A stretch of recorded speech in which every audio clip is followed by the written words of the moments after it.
Next from Springfield, Governor Bruce Rauner and members of the General Assembly discussed bipartisan legislation to reform Illinois' criminal justice system. This runs about 25 minutes. Well, good morning. We're here to talk about criminal justice reform. And as many of you know, we've had a very interesting session, but this is one of those areas where we agree that something's got to be done.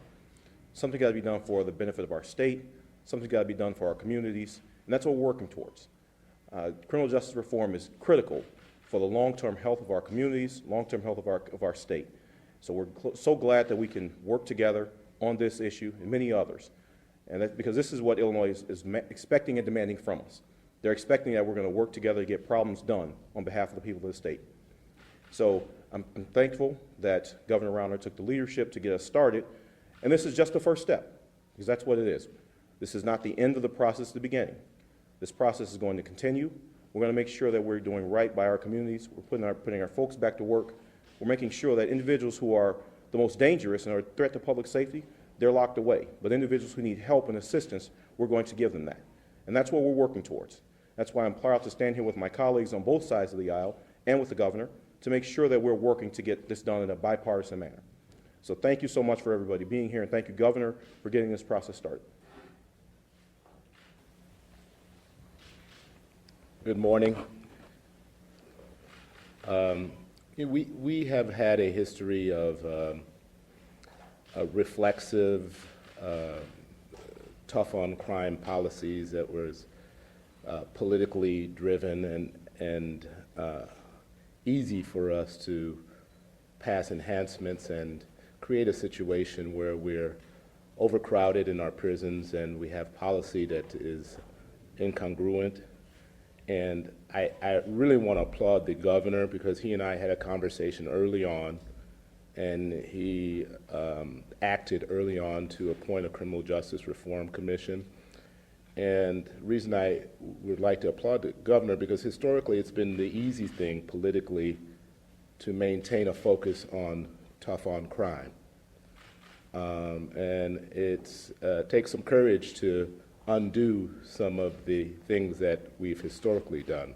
And so the mission of, one, reducing our prison population. We currently have nearly 50,000 people in a Department of Corrections designed to hold approximately 32,000.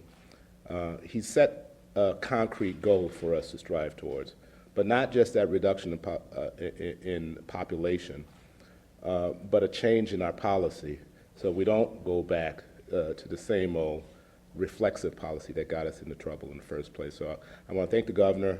I want to thank my colleagues who have been serving on the commission. It's been a bipartisan, bicameral effort. Hopefully this will bleed out into some other things that we do. Good morning. I want to echo the words of my colleagues that, number one, it shows what we can do when we work together. We do excellent, great things when we work together. We do horrible things when we work apart. And I think with the police reforms and body cams bill that we had passed and the governor signed into law shows exactly what we can do. This commission, I think, is something that has been needed for a very long time. Our law enforcement officers do an excellent job of catching the criminals that need to be caught, but we do a horrible job of getting them back into society once they have served their time.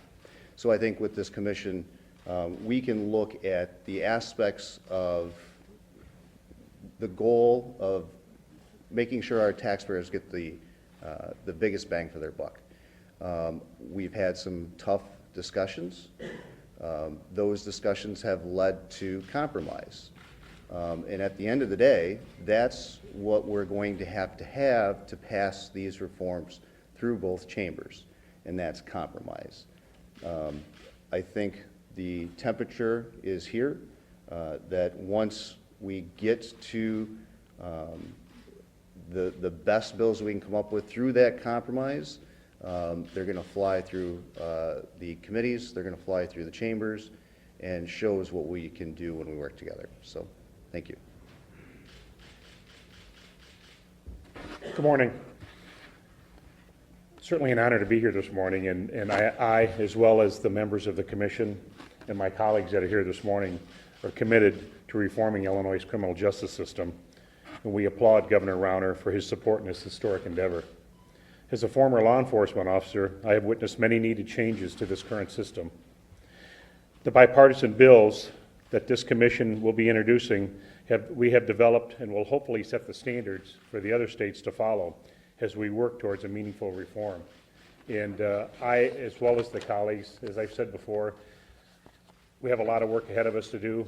I think, though, in a bipartisan manner, we can reform our criminal justice system and make meaningful changes in this state.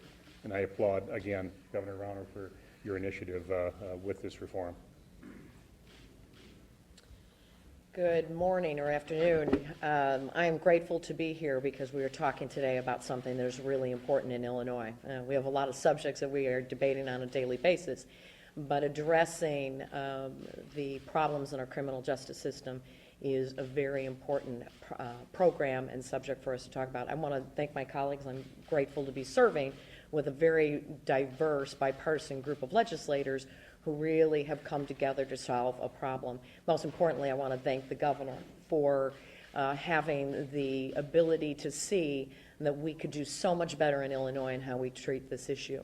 All too frequently, and these are people that we know in our communities, these are people who are in our family who face drug abuse problems, they face mental health challenges that are cause them to end up in our criminal justice system.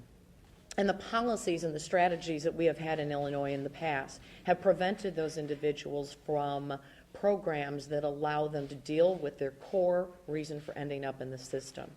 And as a result, they end up time and time again. Families, they're broken, their spirits are broken, their families are broken, and we can do so much better. And so we talk about a lot of the reforms, but the reforms are really about identifying very strategically what are those programs within the system that we should be providing to individuals who find themselves in jail because of a drug abuse problem, because of a mental health unchecked problem. We are just beginning. A lot of the bills that we're talking about now are just first steps, but we have an opportunity here in Illinois to really set a new standard for dealing with the criminal justice system in a way that we help people restore their lifestyles, that they begin to have a quality of life that they have otherwise been unable to have in the past here in Illinois. Thank you. You know, when you're the last person to speak, you're pretty much at a loss for what you can add. But this morning, I'm Mike Connolly. I represent Naperville. I'm in the state Senate, and the Naperville Chamber of Commerce is down here. And they asked me, they said, Senator, tell us some good news. Tell us something that's, that's moving forward. And I brought up the Criminal Justice Reform Commission, and I want to take a few seconds to thank Public Safety Director Roger Heaton and his staff and all the members of this commission. It's not just senators and reps, it's prosecutors, defense attorneys, probation officers, and the like. And we've met all over the state. We've taken input from so many people, victims, from families of those who are incarcerated, and the stories are compelling, and the stories are in every community. And I can't thank the governor enough. When I heard about this commission being proposed, I asked specifically to be added to it, and it's a big step forward. It is bipartisan. It affects all communities, and will there be tough votes coming up? Perhaps, but I think it's the right thing to do. Senator Raoul talked about really the pendulum had swung too far, kind of to the right. We need to be smart on crime, and that's where I think this commission has taken us, and I look forward to helping shepherd these bills through the state Senate. And I want to thank our leader, Governor Rauner. Thanks, Governor. Good morning, everyone. Thank you for joining us. Today is an important, very positive step forward to benefit the people of Illinois. The work of this commission has been outstanding. They've been working for the past year extensively together. Bipartisan leaders, both senators as well as representatives in each political party, have come together. Several dozen legislators, along with leaders in law enforcement, judges, leaders from the correction system, come together to talk about how we can improve our criminal justice system and make it work better for all the people of Illinois. We need to keep our people safe, but we need to make sure that those who do commit crimes have their punishment fit their crime appropriately. Some folks who are ending up in prison for extensive terms really could be helped, and people could be kept safe if they didn't necessarily go to prison or didn't go to prison for quite as long a period of time. And then very importantly, we need ways to help our offenders not make the same mistake again and fall back into repeating a crime and going back to prison or being punished again for a second or third or fourth time. Our recidivism rate is far too high, and we are not focused enough on rehabilitating offenders, helping them come back and lead productive lives, getting them vocational training, getting them mental health treatment, getting their drug abuse treatment, and helping their transition back into society in a productive way where our communities are kept safe, but those who've made the mistake of committing an offense are helped to come back and lead productive lives. We do need to have folks go to prison when they deserve to go, and locking people up is an important part of the criminal justice system, but we can't leave it at that. We've got to be far more thoughtful than we've been historically. This commission has done an outstanding job. I want to thank every member of the commission who's here today. Fantastic work. And I want to emphasize something that Representative Sims said.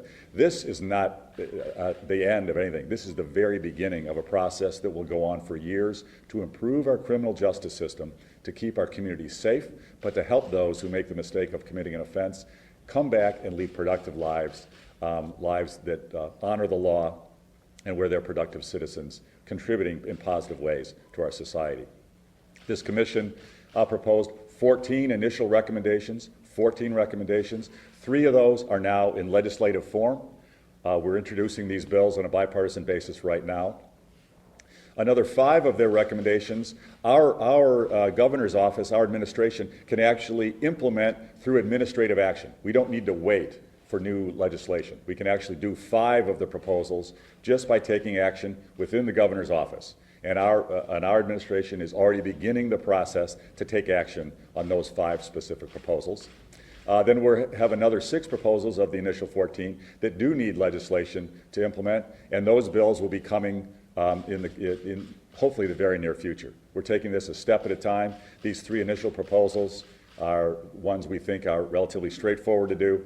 Every proposed change is not without controversy. There's arguments on both sides about any change. Has some folks who might disagree with it, but we think that these are thoughtful reforms. These are people coming together, debating the issues, and coming up with solutions to move our system forward. So we're protecting our people, but we're helping those who need help, who have committed a crime and would really like to come back and be productive. They deserve our help. We have a moral duty to help them, and it will keep our community safer in the long run if we help these individuals. So with that, I would like to open it up for questions. I will ask some of the legislators to join me in answering the questions. I will ask today, in this session, let's have the questions focus on this topic, criminal justice reform. There's a lot going on. We're all well aware of that. There will be other opportunities to talk about the other issues, both later today and tomorrow. But today, we want to focus 100% on criminal justice reform. We could ask that, please. Governor, yes? How do you square these efforts to reduce the prison population with the ongoing budget impasse that has added pressure to the system in a lot of ways? Adult redeploy, for instance, people are withdrawing from, and a lot of programs that keep people out of prison are under stress at this moment. Well, the fact that we don't have a budget is a tragedy. We're all frustrated by it. Hopefully we'll come to a solution where we have a budget and our human services can be properly funded, hopefully soon. I'm frustrated. We should have had this done last summer. We're going to do the best we can on that. Our criminal justice system, in my view, has been broken in Illinois for decades. This is not a recent event, and the problems in it are not caused by a lack of a budget. Our problems in our criminal justice system are not caused by any short-term issue that's come up in the past year or 2. This is a long-term structural challenge. Our prisons are overcrowded. We have a very high recidivism rate. And unfortunately, we're taking some folks who've committed a first offense, locking them away with some hardened criminals, and they're actually learning and adopting more criminal behavior potentially, and we're actually making our problems worse rather than better. and the way we handle our criminal justice system. We've got to change that, irrespective of what may happen in the short term on any budget situation. Governor, I'd like to build on and kind of a follow-up to her, because there were some law enforcement officials and state county attorneys who were talking about how some of these crime prevention tools, like after-school programs and redeploy, are potentially harming the state in the long term and kind of undermine this plan that you have, which they agree on to reduce the prison population. Do you feel like not having a budget undermines some of the ideas? Not having a budget is very damaging for all elements of our society. Not having a budget is very damaging. And one of the biggest problems is not having a balanced budget has been damaging Illinois for decades. We haven't had balanced budgets in this state as far back as I can look. I've looked back at 20 years. Because we haven't had balanced budgets, businesses leave. We lose jobs. People become unemployed. Crime goes up. Human service needs go up because we're not growing our economy. We've got to have balanced budgets, structural balance. We've never had that. And for those folks who argue, well, let's not worry about that. Let's do a short-term fix by putting in a massive tax hike. There's a lot of folks who say, let's just try to balance the budget with a massive tax hike. It won't work. It's never worked in the past. We've done that before. What we've got to do is grow our economy. If we're growing, people have higher incomes. We get more tax revenue. We expand our tax base. Fewer people need human services and state support because they've got jobs.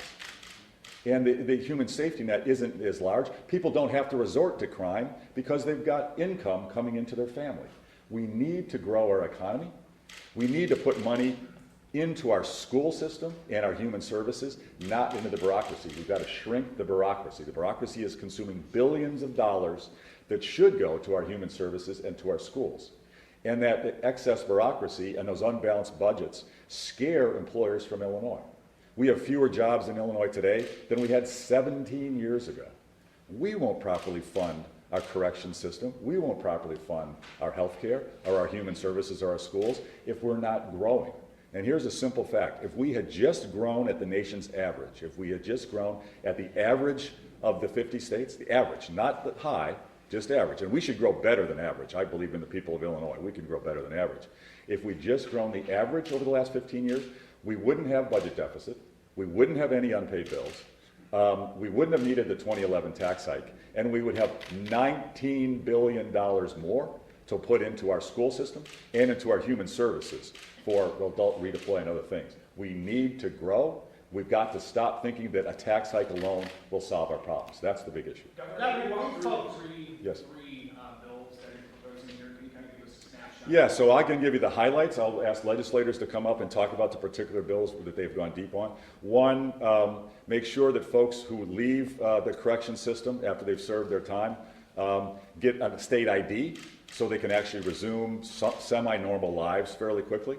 Another bill that I think is personally terrific, I believe Senator Raul can comment on, I applaud him for his leadership.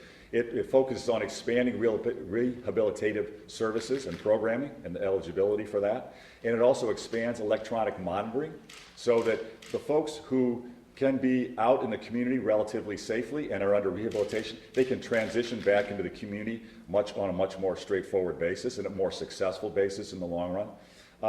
And then the other bill urges judges to explain. When they give somebody a very stiff, harsh sentence and a penalty, they've got to explain, and that person hasn't really committed any prior really bad things, and I'm not an expert on the technical term for it, but really bad is really bad. Explain it publicly so we know, so there's more chance for the judge to have the punishment fit the crime. Those are the three bills. And would you like to step up and comment on those? Yeah, we as the governor said, we've had policy historically that, quite frankly, has been nonsensical policy driven by political fear. An example is with the programming credits, for example. If you have an individual who recidivated and returns to prison after a previous tour where they were a beneficiary of programming credits, they can't access programming credits. So what is the incentive to get into the rehabilitative programming if you don't get the programming credits? You can argue that there's an incentive in the program itself, obviously, but you want to incentivize participation in these programs so that when we release these people, and we have to understand that at some point they're going to be released, we want to promote public safety. We want to reduce recidivism. It's not just about reducing the prison population. It's about promoting public safety and reducing recidivism. And with regards to the use of expanded use of electronic monitoring, sometimes we end up sending folks to prison for 7 months, because they've served some time at the local level, and with expanded use of electronic monitoring, we can be smarter about our resources and allow folks to also get credit for time while they're on EM as well. Just for a second, does anybody else would like to comment on any specific piece of the legislation? Okay. Briefly talk about mine. I'm sponsoring the bill that the governor talked about, which will require judges to put on the record the reason why they're sending someone to the Department of Corrections. And it seems like a rather simple bill, but I was a Cook County State's Attorney in a prior life, and I've made a point of speaking to PDs and state's attorneys around the state. And it's procedurally, it's important. It's important for a court for a judge to put in the record exactly why this individual without prior convictions is going to the Department of Corrections. As has been said by many of the other speakers, you send someone to the Department of Corrections, they may come out, they typically sometimes come out seasoned criminals. And before we do that, let's make sure we put on the record exactly why, without any prior convictions, this individual is going to the Department of Corrections. How far toward the goal of a 25% reduction do these 3 bills get us? I can't quantify that. This is an ongoing process, and we'll be measuring our progress every year and reporting to you. I can't give you an exact number. I don't know if anybody has any. I'm not sure it's possible to give an exact quantification. The important thing is this is a process to make our correction system, our justice system, keep our communities safer, and also help folks come back and lead productive lives. That's what this is about. It's an ongoing process. Frankly, we set the goal. I set the goal of 25%. I think it's realistic. I think it's doable. But you know what? Our goal shouldn't stop at that. We should have long-term go even better than that. When someone's committed one crime, we should work so hard to help them never commit another. So how much can we improve the quality of life and keep our communities safer and help that individual? It's a win-win-win on every level if we can help them not commit another crime. Yes, thank you. Earlier, you were asked about the state's attorneys and police chiefs and sheriffs news conference in the basement an hour ago. They were talking about the redeploy initiatives and all that. And you answered with talking about the big picture, and we understand that. But in the little picture, the programs are drying up and their communities are suffering now. Mr. Kelly in St. Clair County was one of those folks. Can you address those specific concerns? You've already taken care of the big picture. What about the little one? I am very concerned. I'm a large advocate, and I supported adult redeploy aggressively when I first came into office. That is a wonderful effort, adult redeploy, and I'd like to see the efforts around that expanded. There is no one in the state of Illinois more frustrated and upset by what is being hurt, what is not being funded, by the people being negatively impacted by the lack of a budget. Nobody more upset than me. Here's a simple fact. We have solutions to our problems. We need to come together on a bipartisan basis. What we shouldn't do is think, let's just solve the short-term issue on adult redeploy or a particular human service or a particular budget issue. Let's just put in a massive tax hike. That'll fix that problem, and then we'll worry about other stuff later. If that's the mindset that well, first of all, if that were the right answer, it will already have happened. We have a Democratic majority who hasn't even voted even 51% on that, let alone a supermajority. They have not called a vote on a big tax hike because they know that's not the right answer. I have said repeatedly, a massive tax hike alone is not the right answer. Now, I'm very willing, very straightforward to talk about new revenues as part of a budget compromise. I've said it repeatedly. But what we've got to do is get reforms to grow our economy so we don't stay in this mess year after year, where we need more money for adult redeploy because our unemployment is so high, because people are hurting and our incomes are so low.